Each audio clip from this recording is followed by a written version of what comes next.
muito boa noite, sejam todos bem-vindos. Está na hora das notícias do nosso estado. Um sargento da Polícia Militar foi encontrado morto em uma estrada de terra na manhã de hoje em Betim, na região metropolitana de Belo Horizonte.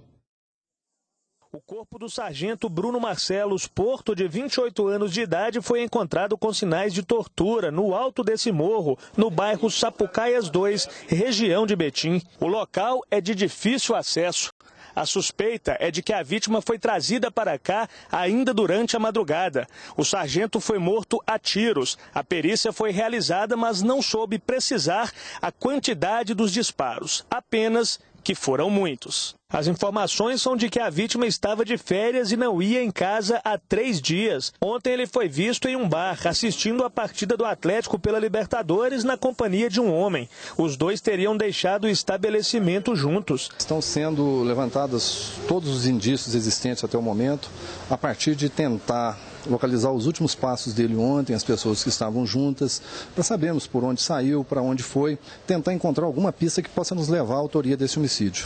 Durante a investigação da Polícia Militar no local, um homem chegou a ser algemado, mas logo depois foi liberado. O sargento Bruno Marcelos Porto era destaque da Polícia Militar e recebia homenagens há 5 anos no batalhão.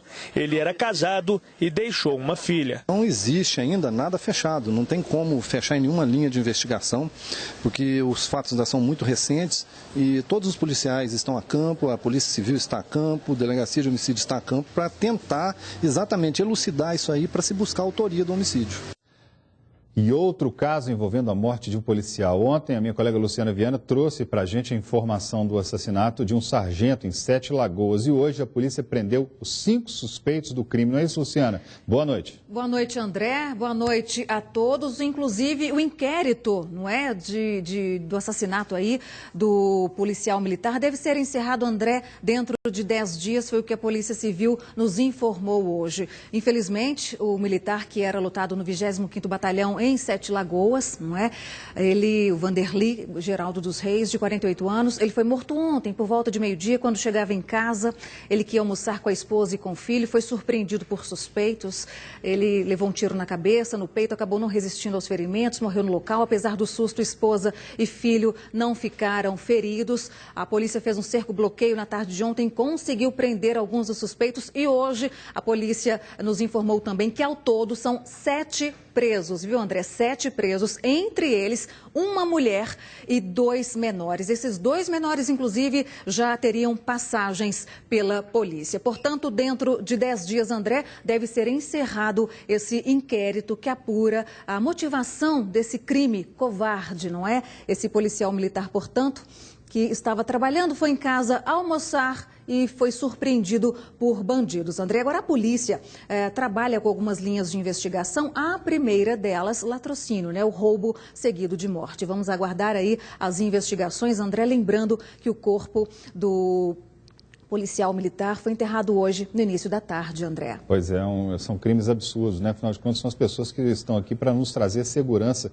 e também acabam vítimas dessa violência interminável que tomou conta do nosso estado, né, Luciana? Exatamente. A gente sabe disso. Há poucos anos atrás, realmente, a gente não via esse tipo de situação em Minas Gerais, em Belo Horizonte. Eram casos raríssimos, agora não, um depois do outro. Como é que isso pode acontecer? Isso é um absurdo muito grande. Sim. Naturalmente, as forças de segurança também, né, a justiça tem que empenhar, né? Muito obrigado. Exatamente. A Polícia Militar é exemplo, né? A Polícia Militar de Minas, ela é exemplo e não pode deixar que isso ocorra aqui no estado, né, André? Não é essa a ordem dos fatos, né? Bandido matando policial. De jeito nenhum, certamente a polícia vai se empenhar e muito. Obrigado pelas informações, Luciana. E olha, gente, pela primeira vez em 20 anos, a exportação de alimentos foi superior à de minério de ferro aqui em Minas. Eita, pão de queijo que é gostoso. Isso é bom demais, tem como ficar sem um pão de queijo, é uma delícia. Todo dia come pão de queijo? Todo dia tem que ter pão de queijo. Essa delícia da culinária mineira ganhou o Brasil. Aliás, o mundo também. Esta empresa, que fica em Contagem, região metropolitana da capital, há 12 anos exporta pão de queijo. Tudo começou nos Estados Unidos. Depois vieram Canadá, Portugal, Inglaterra, Uruguai, Chile, Emirados Árabes e recentemente o Peru. Nesse exato momento a gente está participando de uma feira no Japão e a feira tem sido bastante proveitosa. A gente já tem acertado no Japão um distribuidor. Provavelmente antes do meio do ano a gente deve exportar já o nosso primeiro container para o Japão. Só no ano passado foram investidos R$2 milhões para exportar o produto. Dinheiro usado, por exemplo, na compra de novos equipamentos. Agora é importante também a manutenção. Uma flutuação é difícil, porque a exportação é um projeto de médio e longo prazo. Então é importante a gente entender que a gente vai continuar tendo um câmbio favorável para a gente seguir investindo e colher os frutos ao longo do tempo. Em 2015, as exportações corresponderam 10% do faturamento da empresa. A expectativa é que em 2020 esse número chegue em 5%. Depois de 20 anos, a indústria mineira exportou mais comida do que minério. Isso mesmo, o dado é referente a 2015 e foi divulgado pela FIENG, a Federação das Indústrias de Minas Gerais. A China, outra grande produtora de minério, fez estoque e acabou afetando as vendas dos brasileiros. No ano passado, a retração nas exportações de minério foi de aproximadamente 5 a 6 bilhões de dólares. Neste ano de 2016, as vendas de alimentos superaram, nos 2 primeiros meses, as vendas de minério em mais de 225 milhões de dólares. Mas como retomar os bons negócios para o minério, se é que existe uma receita ideal? Não vejo uma receita a curto prazo, porque você não controla a demanda, você não controla o consumo chinês, especialmente a produção de aço. O que você tem, e é uma vantagem da mineração brasileira, é o fato de que, em termos de qualidade do minério de ferro, a nossa extração é muito favorável. E olha, nesse período de instabilidade que o país atravessa, nada melhor do que o povo ir para a rua cobrar providências. Mas é sempre bom lembrar, com responsabilidade, né, Paulo Navarro? Fala-se com medo do perigoso dia 13 de agosto, mas o fim do mundo será mesmo dia 13 de março? Será? Tomara que sim, tomara que não. No próximo domingo, os brasileiros indignados foram convocados para ganhar as ruas. A grande manifestação de junho de 2013 não rendeu resultados.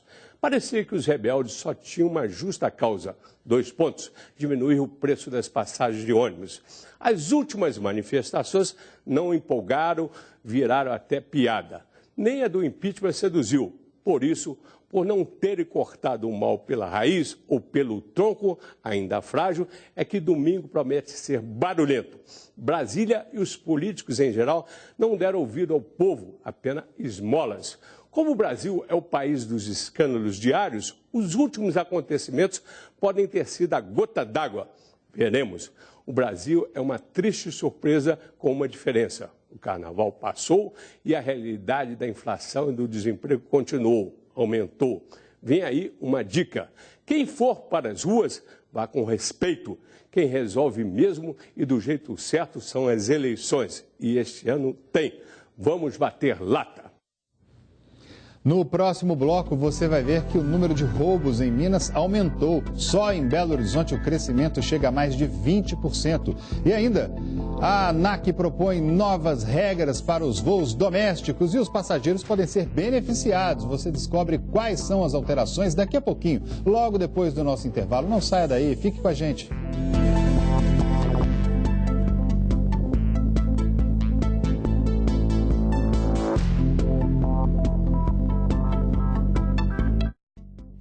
Jornal Band Minas. Oferecimento